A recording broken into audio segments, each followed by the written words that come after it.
Alright, today's topic, LMC. So first off, I've already kind of got the aircraft all configured the way I want. I'm going to go up armed. I'm going to step in one field of view, deslave, and start looking for a target. Alright, there's a target. That's cool. So I am stationary. The target is stationary. All I have to do here is this. Single detent range. Alright. And then I also need to tell George here to align with my TADs. And then I'm also going to tell him to kind of fly because I'm a little bit too far out. All right, so the target is stationary. I was stationary. That's it.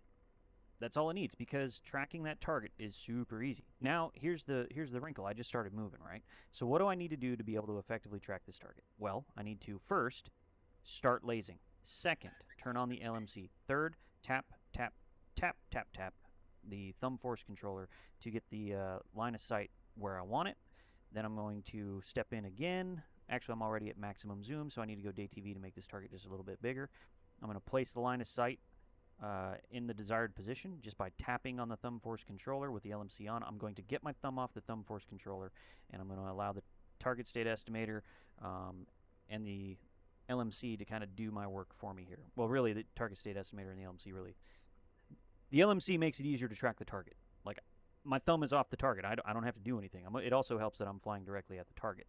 So what I can do here, well, first off, I'm just going to stop. All right, we're at 2,500 meters. I'm going to action the gun. And when we come to a stop here, you can see it's very easy to just track the target. Notice I have not stopped lasing. Like, I haven't stopped lasing 1 second since I started tracking this target, right? And the TADS has stayed on the target. No problem. All right, so I have stopped. The target is stopped. I'm going to let off the laser. I'm going to turn off the LMC because I don't need it anymore. It's very easy to track this target. I can now single detent range. All right, 2467, cool. I'm going to store that target too. That's funny. I'm going to store the target also too, and it was target 2. Anyway, so right about there, fire. All right, those rounds are going to go exactly where I want them. It's a long shot, so it's going to take a little bit. All right, they were a little short, so I'm going to correct up just a little bit, and then I can fire again.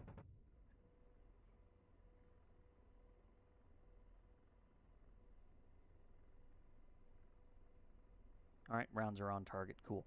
So there we go. Stationary target, single detent range, no need to use the LMC. Everything is good. So now I'm going to go back up the FLIR, and I'm going to step out a field of view, and I'm going to track this target here. So the first thing I'm going to do in order to track this moving target is I'm going to start a continuous laze LMC on, and I'm doing this in a large field of view so that I can kind of fine-tune the rate of movement of the TADs. Then I'm going to step in one field of view at a time, so that's medium to narrow. Oops, shouldn't have stopped there. Tap, tap, tap to just kind of fine-tune the rate of movement of the line of sight. Step in one field of view. I'm going to kind of give this a second to do some number crunching, and then I'm going to fire.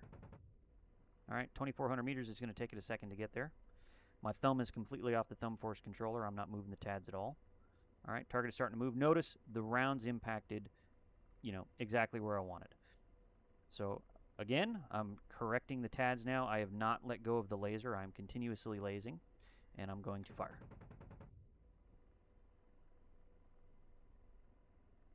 Oop, target stops. Now I need to tap, tap, tap to kind of move the thumb force controller. He tricked me. He stopped, so those rounds went long because the TADS was moving at a continuous rate with the LMC. It was saying, hey, this is where the lead angle needs to be, and it put those rounds right there. Now that he's stopped moving, I'm on the target.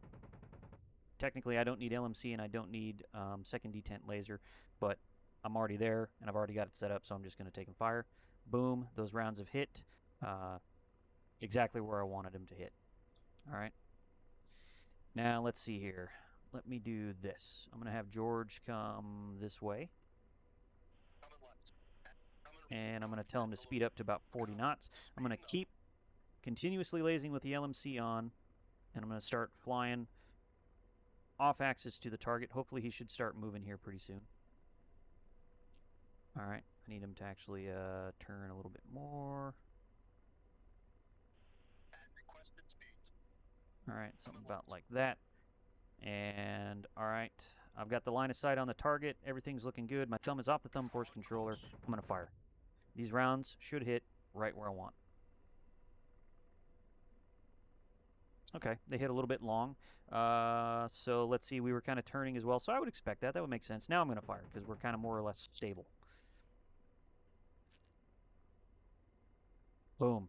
Rounds are all on it. So you need to take into account that you really need your backseater to be a good, consistent pilot as well. If he's constantly changing altitude, airspeed, heading, and all that kind of stuff, it's going to make it very difficult for the target state estimator to be able to do its job and give you that accurate ballistic solution, right?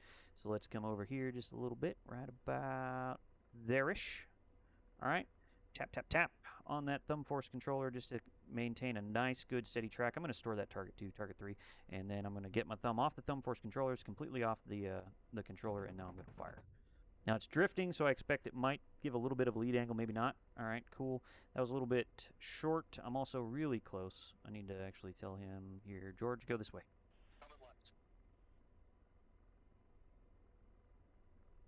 All right, so it's about 90 degrees off axis, got the azimuth limit. My thumb is completely off the thumb force controller. Notice that because I've been continuously lasing, it is maintaining a pretty consistent and stable track on the target. Okay, so let's see. I'm just going to tap, tap, tap, tap, tap, tap the thumb force controller to kind of reestablish the line of sight on the center of mass of that target. I'm at an azimuth limit, so I can't shoot. And then let's get George to come around a little bit. Come on, George. Turn. Turn, turn, turn. I'm at an azimuth limit. What kind of backseater are you, not being able to keep me on target? Come on. Come out. Alright, keep coming around. Okay, we're on course. Everything's stable. Fire. I have not touched the thumb force controller yet. Rounds went a little bit long. That's fine. I'm going to adjust a little bit down and to the right. Just nice, smooth, and stable. Something about like that. Alright, cool. That's good. And fire. Oh, azimuth limit again. Come on, George. You're a terrible backseater. Turn.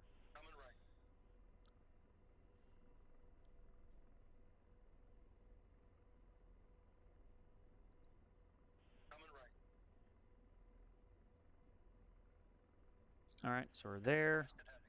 Got the adjustment in and firing. Boom. Rounds impacted all over the target. When you're flying an off-axis path like that, you may have to adjust the aim point to somewhere other than the center of mass of the target, right? That's normal. Step out of field of view here. I think because I keep shooting him, he's going to stop. He's not going to move. Yeah. Okay. So the same thing applies. If he were to start moving off in this direction, then it's going to be the same thing. I'm going to step out to a slightly larger field of view, kind of establish that good, solid rate of motion. All right. And so right about here, that'll be fine. I'm going to fire. Oh, I'm at azimuth limit. Can't fire. Come on, George. Turn. I'm just saying, a good backseater would never let me hit any kind of azimuth or whatever limits. All right, keep coming around. Keep coming around. All right, so right about there, the target we're moving, right about there, then I would fire. Now I should expect to see those rounds go long and left, because I've told it that the target is moving long and left, right? Impacted right around where my line of sight is. That's pretty good. I'm happy with that. Let's see. Let's go over here. Let's see if that other guy has started moving yet. Deselect coordinate, and target 3. Slave. Nope, still hasn't started moving yet. Now, I could also, because I've got a good, that target is stationary and I've got a good range, nav range works for this as well. So I can also use a nav range here. I don't have to use the laser range. But the key thing is I have to have a continuously updating range to the target for the LMC to be able to adjust the slew rate, relative slew rate of the TADs based on whatever field of view I'm in. All right? And we got to be patient. All right? Once we get our line of sight on the target, we have to get our thumb off the thumb force controller, make the target nice and big, right about like that, okay? And come on, George, turn. Oh, that's going to be too much.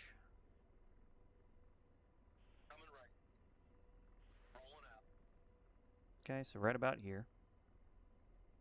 Tap, tap, tap, tap to adjust, maintain that nice steady track. Give the TSE some time to catch up. Oh, we're still at an azimuth limit, go figure. All right, come around.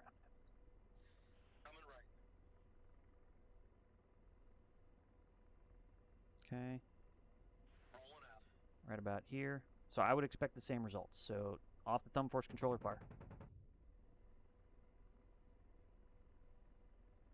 Okay, a little bit long and left, so I need to correct, well, actually it was just a little bit left, so I need to correct a little bit more to the right, maybe right there.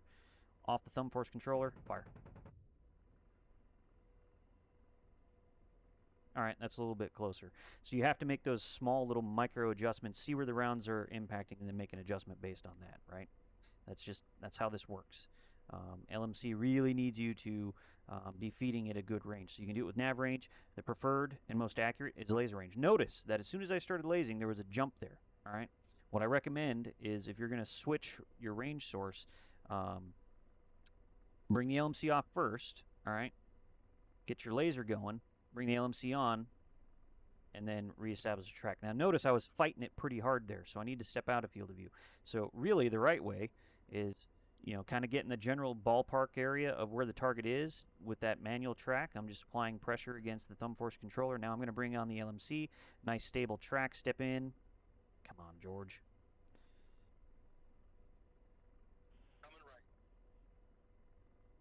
This is why you never let PIs fly in the back seat. All right, step in, you know, make those micro adjustments in the larger field of view to kind of establish a good track. Step into the next field of view. So I'm in narrow now. Now I'm going to go into zoom. Target is nice and big. I've got the line of sight more or less where I want it. I'm still at an azimuth limit because, of course, I am. Okay, keep coming on around. All right, coming on around, right there. Thumb is off the thumb force controller. Give the LMC some or the TSC some time. Shoot. A little bit more to the right. Yep, went a little bit long because I had a little bit of left motion there. Shoot. Yep, all right, so I need to correct a little bit more to the right, maybe right there, and shoot. All right, so I need to maybe aim a little bit more. Well, I'm at azimuth limit anyway, but hopefully you kind of get the idea. Once I get into the general area, continuous lays, LMC on, fine tune by just tapping on the thumb force controller to get everything established. Get your thumb off the thumb force controller, step into the next field of view, fine tune, step into the next field of view, fine tune, and then let the TSE kind of catch up, do what it needs to do, fire, make a small micro adjustment based on where the rounds are impacting, and that's it. If I'm moving, the target is moving, or I am moving and the target is moving, I need to be continuously lasing. You've noticed I have not let off this laser trigger the entire time I've been using the LMC. If it's a stationary target, I don't need to use the second detent at all unless I'm shooting a Hellfire. I just need to give a good range source, and then I can just, you know, manually track. Because, like, there's nothing worse than trying to manually track all of these targets here. You know, this is pretty awful. So continuous lays, LMC, fine tune in a large field of view, step in, store, step out, one field of view at a time. And yeah, so hopefully this will kind of demystify the LMC, how to use it, when to use it, and all that kind of stuff.